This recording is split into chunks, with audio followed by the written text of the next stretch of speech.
Everyone thought Bob Hope and Bing Crosby were great friends. They were hilarious. It was an act, yet their chemistry was natural. Something had changed by the time they made their final road movie together in 1962. Crosby was preoccupied with his new family and empire. Hope was merely following the routine. Between these two men, what had transpired? Hollywood attempted to hide a secret that holds the answer. They were never truly buddies. It was always business. And a bad end to business seemed imminent. On May 3, 1903, Harry Lillis Crosby was born in Tacoma, Washington. His father erected a humble house at 1112 North J Street, where he was born. His father was a brewery bookkeeper who made just enough money to support his 7 kids. His mother was a music-loving, second-generation Irish-American. Before they eventually constructed their own home in 1913, the family spent years renting houses. It's nearly unbelievable that this youngster, who came from working-class poverty and was descended from William Brewster, a Mayflower passenger, would go on to sell over 300 million records. One of the most well-known names in American entertainment, Bing, was born out of the boy everyone nicknamed Harry. At the age of 7, he was given the moniker. The Bingville Bugle comic strip in the Spokesman Review was the object of his obsession. It made him laugh till his sides ached and was a parody of small-town newspapers. Valentine Hobart, a neighbor from Bingville, began referring to him as Bingo. It was soon abbreviated to Bing. Although his mother continued to call him Harry, the name stuck with him throughout his life. Few would have predicted that a little-known comic strip would inspire a multi-million-dollar stage name. The family relocated to Spokane in 1906. With so many Catholic families residing there, the area was dubbed the Little Vatican. The Jesuit-run Gonzaga High School and Gonzaga University were only a few blocks apart. At the age of 13, Bing started working as an altar boy at St. Aloysius Church. Nearly all of the people he grew up with attended Catholic schools from beginning to end. His parents even purchased a picture that introduced him to his first musical hero, Al Jolin. Like his older brothers, Crosby enrolled at Gonzaga University in 1920 to study law. But music was his true love. He purchased a mail-order drum set and practiced until he was able to join a band, known as the Musical Elators, without alerting his parents. Their income exceeded the expectations of the majority of college graduates, and 2 months before graduating, Crosby made the decision to leave school. Having excelled academically, he once delivered a commencement address titled The Purpose of Education. He played varsity baseball and won 7 swimming and diving medals in 1915, demonstrating his athletic prowess. His parents believed he was headed toward a reputable law profession. He was planning a very different future instead. In a damaged 1916 Model T Ford, Crosby and his friend Al Rinker departed for Los Angeles on October 15, 1925. They dreamed big and had little money. It was a crazy trip. They played for a week in a theater in Tacoma, went to speakeasies in Portland and San Francisco, then stopped in Seattle to try out for hotel bands. Mildred Bailey, Rinker's sister, had to come to their aid when their car broke down close to Bakersfield. Everything changed with that breakdown. They were given a chance to try out for the Fawn and Marco Theatrical Company, which arranged for them to perform at 40 West Coast theaters for $75 a week. Crosby would join Paul White-Titman's renowned orchestra in New York a year later. White-Titman made Crosby and Rinker a weekly offer of $150 in 1926. The majority of Americans made between $25 and $30 at the time. However, Crosby's drinking quickly led to issues. He was repeatedly caught for drunk driving, and once, while serving time for an accident, he had to be handcuffed to a movie set. White-Titman's gamble started Crosby's career, but it could have gone horribly wrong. It nearly fell apart on their first recording session. I've Got the Girl was recorded by Crosby and Rinker with Don Clark's orchestra in 1926, but the engineer recorded it at the incorrect pace. Their voices sounded funny and high in the playback. It was an embarrassing moment in a time when a poor first impression might ruin a career. Crosby gained knowledge from it and cultivated the studio discipline that would eventually help him become the most popular recording artist of his era. Harry Barreras joined the group in 1927, and they changed their name to the Rhythm Boys. I Surrender Dear, At Your Command, and Mississippi Mud are just a few of the popular songs written by Barreras. Although his songs influenced Crosby's career, their collaboration eventually became difficult due to disagreements over money and credit. Jazz greats including Hoagy Carmichael, Jack Tarden, Tommy and Jimmy Dorsey, and Bix Beiderbecke toured with the Rhythm Boys at this time. In addition to embracing the hard-drinking lifestyle that accompanied jazz, Crosby absorbed the improvisational technique of the genre. His reputation as more than just a pop vocalist was solidified by these relationships. Tensions with white men were high by 1929. Following King of Jazz, they were fired due to Crosby's actions, but they were quickly rehired on the old radio hour for $900 per week. They violated their contract when they joined Gus Arnheim's orchestra at the Coconut Grove in July 1930, but Crosby gained enormous publicity as a result. Despite having 9 months left on their lease, they left the Coconut Grove in May 1931, claiming it had expired. Although it caused rifts, it also demonstrated Crosby's willingness to take chances in order to manage his career. On September 29, 1930, Bing Crosby wed actress Dixie Lee, in spite of his friends' warnings about her drinking. It appeared to be the ideal Hollywood coupling at first. In 1929, Dixie had recently secured a contract with Fox Studios. She abandoned acting, however, in 1935 to raise their 4 sons. After they were married, Bing stopped drinking, but Dixie's addiction worsened. She frequently drank until she passed out while he was away performing. The destruction was extensive. After looking over historical photos, USC specialists concluded that their twin sons, Dennis and Philip, had fetal alcohol syndrome from birth. Before passing away from ovarian cancer in 1952, Dixie's life veered between loneliness and sickness. Crosby joined with Max Sennett, a comedy producer, in May 1931. Together with Harry Barris and Al Rinker, his group, the Rhythm Boys, was making $1,000 each week. They resigned their contract with Coconut Grove a few days later, but Sennett reduced the price to $600 per week for Crosby alone. He was accused of betraying his former collaborators by stealing their material. Beginning in September 1931 with I Surrender Dear, Crosby went on to create 6 comic shorts for the Sennett. They were well-timed to coincide with his record sales explosion and became huge hits. However, the Rhythm Boys' friendship never fully healed. His major radio solo break nearly failed before it even started. He was paid $1,500 by CBS to book his own 15-minute show on August 31, 1931. He experienced acute laryngitis a week after practicing all afternoon in an air-conditioned studio. There were suspicions that he was too nervous or intoxicated because he skipped the second night as well. On September 20, he finally appeared on television, performing the songs I Found a $1 Million Baby, I'm Through with Love, and Just One More Chance.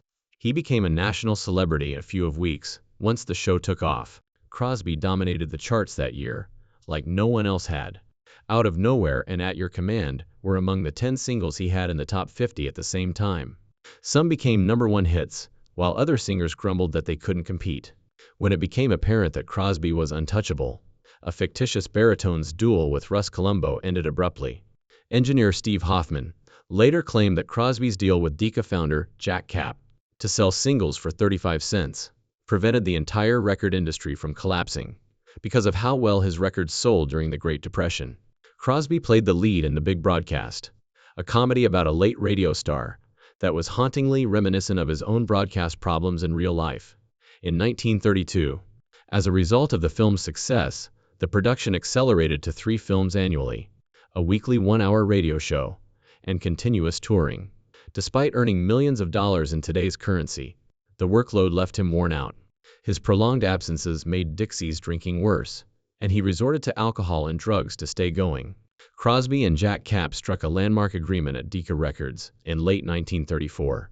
The majority of labels refused to lower their pricing, and record sales plummeted from 110 million in 1921 to 10 million in 1933. Crosby changed from flat fees to royalties and supported Kapp's plan to sell singles for 35. This audacious action established the royalties system that is still in use today and made music accessible during the Great Depression. Crosby and Dixie had twins, Dennis Michael and Philip Lang, on July 13th of that year. He had little time at home, but his career was taking off. Dixie struggled with alcoholism and the demands of parenting. Despite facing their own challenges, the twins followed their father into the entertainment industry. Philip passed away from a heart attack in 2004, at the age of 69, and Dennis committed suicide in 1991, at the age of 56. Crosby replaced Paul White Titman at NBC's Kraft Music Hall in January 1936, relocating the program from New York to Hollywood. Up until 1946, it was one of the longest-running star shows on radio. It was a hit because of the comedy, music, and Crosby's laid-back manner, which also helped him balance radio and film work. At Rancho Santa Fe Golf Club, Crosby organized the inaugural Crosby Pro-Am golf tournament in February 1937. He himself contributed $3,000 for the pros because sponsor funding was limited during the Great Depression. Golf greats like Sam Snead, who won with a score of 68, competed alongside celebrities like Alan Hale and Fred Astaire. It evolved into the well-known @&T Pebble Beach Prom, with 24 different chart singles in a single year by 1939. Crosby's supremacy had reached unprecedented heights. Rivals who were unable to obtain airtime were irritated by his music, which saturated the radio. This concluded his first 5 years with Decca and established the framework for his rule throughout the 1940s. Road to Singapore, which debuted in March 13 at the Paramount Theater in New York City in 1940, was the first time that Bing Crosby and Bob Hope appeared together on screen. The film was an immediate success and launched one of Hollywood's most lucrative film franchises. However, the collaboration hardly ever took place. Initially presented as Road to Mandalay to Fred McMurray and Jack O'Kay, the concept was later renamed Beach of Dream and presented to George Burns and Gracie Allen. Paramount only paired the two radio competitors after both pairings declined. Filming started on October 2, 1939, and ended in December. The Los Angeles County Arboretum was used to film shots of jungles. Although their connection appeared to be effortless, the match was more planned than unplanned, because they had played together in vaudeville years prior. The gamble paid off, as the movie came in at number 17 on the list of the highest-grossing films in the United States in 1940. Crosby made history 5 years later. His portrayal of Father Chuck Alley in Going My Way earned him the Academy Award for Best Actor on March 15, 1945, making him the first professional vocalist to do so.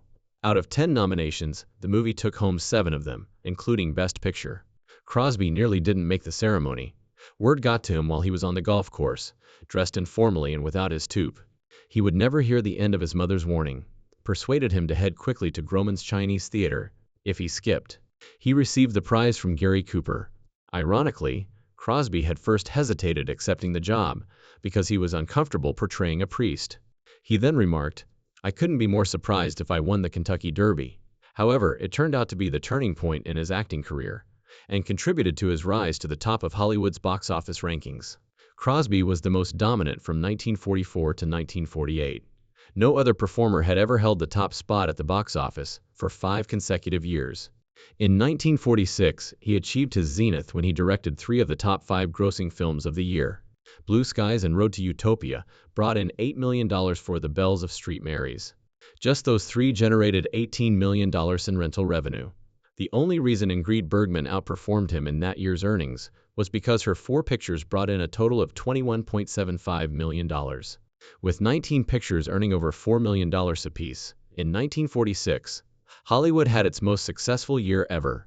Crosby starred in 55 feature films during his career, which spanned from 1932 to 1972. Of those, an incredible 29 made it into the top 10 for the year of release. Few could compare to his level of celebrity by 1948. He was ranked as the most admired guy in the world that year by American pollsters, surpassing even Pope Pius X and Jackie Robinson. You could hear his music everywhere. According to Music Digest, during World War II, his tunes accounted for over half of the 80,000 hours of recorded music aired on U.S. radio each week. He raised $14.5 million for war bonds and was recognized by Yank magazine with raising military morale more than anybody else. He sold 200 million records by 1960. He was the biggest star in music, radio, and movies all at once. Few have ever achieved such cultural dominance. However, the admiration concealed a more sinister aspect of his personal life that was meticulously kept hidden from the public. For years, that disparity had existed. It will subsequently appear terribly ironic that the press dubbed him Hollywood's most typical father in 1937. Crosby was a severe, icy, and stern disciplinarian at home, where he was frequently absent. Beginning in 1930, his marriage to Dixie Lee was strained due to her battle with alcoholism. At the age of 42, she passed away from ovarian cancer in 1952. As adults, all 4 of their boys struggled with alcoholism. In 1989 and 1991, Lindsay and Dennis, two of them, committed suicide. In his 1983 memoir, Going My Own Way, the eldest, Gary Crosby, disclosed that their home life was characterized by emotional detachment, control, and terror. On cinema, Crosby portrayed loving, caring father figures, but his own children were left with emotional scars and a painful legacy from their upbringing. On the surface, Bing Crosby's life appeared to be well run, but there was a network of danger, ambition, and secrets hidden beneath the charm and melody. He started dating actress Joan C. Field, then 22 years old, in late 1944 while they were filming Duffy's Tavern. The fling wasn't silent.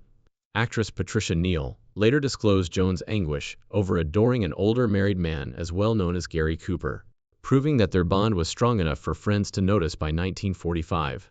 The couple is seen attending fancy dinners, opera houses, and theaters in New York, according to FBI files and even diary entries from two sisters, who followed them around. Although Joan's mother occasionally appeared, it was obvious how serious their connection was. Prior to the release of their prior movie, Paramount even announced 3 more for the duo. Another aspect of Crosby's double life was gambling.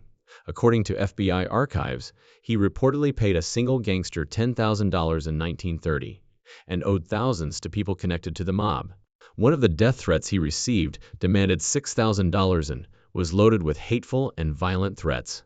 Due to his gambling habits, he and Bob Hope ended up in an illegal gambling den in Burbank, where they were discreetly let to go while 100 other guests were arrested. He occasionally had to borrow money from pals like Frank Sinatra to pay off obligations because his finances were so precarious. Crosby took a step in 1948 that would revolutionize the entertainment sector. He funded the development of the first usable magnetic tape recorder by sending Ampex a $50,000 payment without a message. $1 says that amount. $1 million today. He was able to pre-record radio shows, correct errors, and free up his schedule for socializing, gaming, and travel thanks to technology. He made a fortune from the very technology he helped create when he was granted exclusive distribution rights west of the Mississippi for 3M tape and Ampex recorders. He and his first wife, Dixie Lee, had a tense home life. During their marriage, she struggled with alcoholism, and in January 1945, she almost died from what appeared to be an overdose.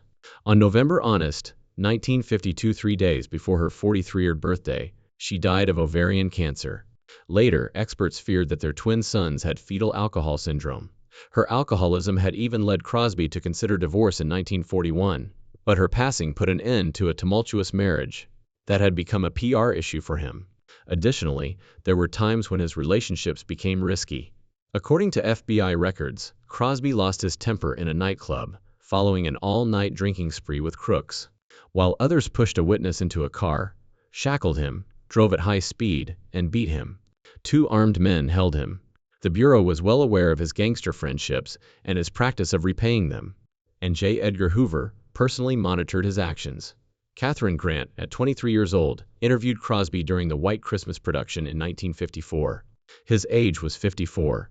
Following her conversion to Catholicism, they were married in 1957 and had 3 kids, all of whom went on to pursue professions in sports or acting.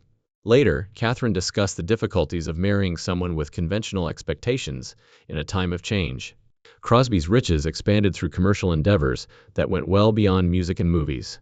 Even while she pursued her own cinematic career, he created affiliates close to his alma college, owned television stations in Portland and Los Angeles, and purchased a 25% share in the Pittsburgh Pirates in 1946. Millions more were added by his interests in horse racing and other forms of entertainment. His innovative style carried over into the creation of television. The first videotape recording equipment was presented by his business on November 11, 1951. Although the first draft was hazy, it had sufficiently improved by 1952 to catch the attention of the media. Owning his gigs and having the freedom to record them as he saw fit would benefit Crosby for decades. And it did. Eventually, even his well-known collaboration with Bob Hope waned. They had cooled their friendship into a strictly professional arrangement by the time they filmed The Road to Hong Kong in 1962. Dorothy Lamour hardly made an appearance. The casual pleasure of previous movies was gone, and the humor sounded forced. Crosby's attention had changed. The guy who sang White Christmas to millions of people was now equally focused on his new family, his empire, and preserving the meticulously constructed facade that concealed the carnage that went on behind the scenes. Bing Crosby maintained a rigorous ritual for his oldest son, Gary, from 1960 to 1977. That was harsh as well as insulting. Under his father's icy stare, Gary had to step on the scales once a week. Gary was sent immediately to his father's office for a beating if he wasn't happy with the numbers. Crosby's actions went beyond private punishment. He called Gary Bucketbutt, Satchel Ass, and My Fat Kid in front of strangers. Gary later acknowledged that his father was annoyed with his broad ass as a child. For the remainder of his life, Gary associated eating with agony and guilt, since these weigh-ins always ended with tears. Decades later, the harm persisted, causing eating disorders and destroying his self-esteem. Fear was in charge of the Crosby household. The four boys had to live with the fear of violence all the time. Gary remembered how, within minutes of his father arriving home at 6 o'clock, he would hear what Gary had accomplished. The thrashing followed. Bent over, pants down, he slashed until he bled. Crosby never got out of hand. He seemed composed, almost robotic. The penalty becomes more severe over time. He switched to canes from belts. He hit Gary 13 times in a single thrashing, while wielding the cane like a baseball bat. Even little errors could embarrass the public. As a mocking punishment known as the Crosby Lavalier, the youngsters were occasionally made to wear their underpants around their necks until nightfall. Dennis said it this way: "We took the second licking after he took the first." As adults, all four of his boys from his first marriage became alcoholics. In 1952, their mother Dixie Lee passed away at the age of 41, due to complications resulting from her alcoholism. The boys went in the same direction. Lindsay, Philip, Dennis, and Gary all drank excessively to dull the agony of their childhood. Tragically, the drinking ended for two of them. At the age of 51, Lindsay committed suicide in 1989. In 1991, Dennis did the same at the age of 56. In 1994, Philip, who was thought to have had fetal alcohol syndrome, passed away after a heart attack. Before passing away from lung cancer in 1995, at the age of 62, Gary finally sought treatment, joined Alcoholics Anonymous, and talked openly about his addiction. None of them were able to escape the shadow of their youth. Crosby remained emotionally aloof despite his son's struggles with addiction and melancholy. According to Gary, attempting to communicate with him was like attempting to handle a frightening mop. Crosby offered them financial rules instead of warmth. He established trust funds that they couldn't access until they were 65. The arrangement kept them reliant and reminded them of who was in charge. Philip once remarked, "My father thought, how much trouble will they be able to get into then?" They were unable to retain permanent employment and survived off monthly payments from their mother's trust money. Crosby continued to be the icy person Dennis and Lindsay had feared as kids, even as their lives fell apart. Crosby spent 3 days in London recording his final album, Seasons, in September 1977. He concluded a sold-out 2-week run at the London Palladium in early October, and on October 10th, he performed his farewell show in Brighton. It would be released after his death under the title, The Closing Chapter. He recorded 8 songs and spoke with the Gordon Rose Orchestra on the BBC just 3 days before he passed away. The listeners were unaware that a half-century career was coming to an end. He took a plane to Madrid on October 13th for a long weekend of hunting and golf. He and champion Manuel Pinro played 18 holes at La Moraleja Golf Course the following day. At the 9th hole, Crosby was so upbeat that he even sang Strangers in the Night to the construction workers. He said his final comments as he made his way to the clubhouse after winning the match by a single stroke: "Guys, that was a fantastic round of golf. Come on, let's have a Coke." At the age of 74, he collapsed about 20 yards from the door and passed away suddenly from a heart attack. Later, according to his widow, it was the ideal method for a golfer who made a living singing to pass the time. Bob Hope was unexpectedly icy when he heard the news. It turned out that Hope had confessed to others that he never truly liked Crosby, and occasionally hated him, and that their friendship had always been about business rather than brotherhood. After decades of working together, all he said was, he was a great partner. Catherine, Crosby's second wife, later talked about their marriage, claiming that he used love letters to persuade her to quit her job and devote herself to the home, even taking cooking and interior design classes for him, because she was 30 years younger than Crosby's ideal wife. Catherine acknowledged that he demanded tradition, control, and a home that was centered around him. But she also claimed he appreciated strong women like his mother, who led their family without question and defended the love in their marriage.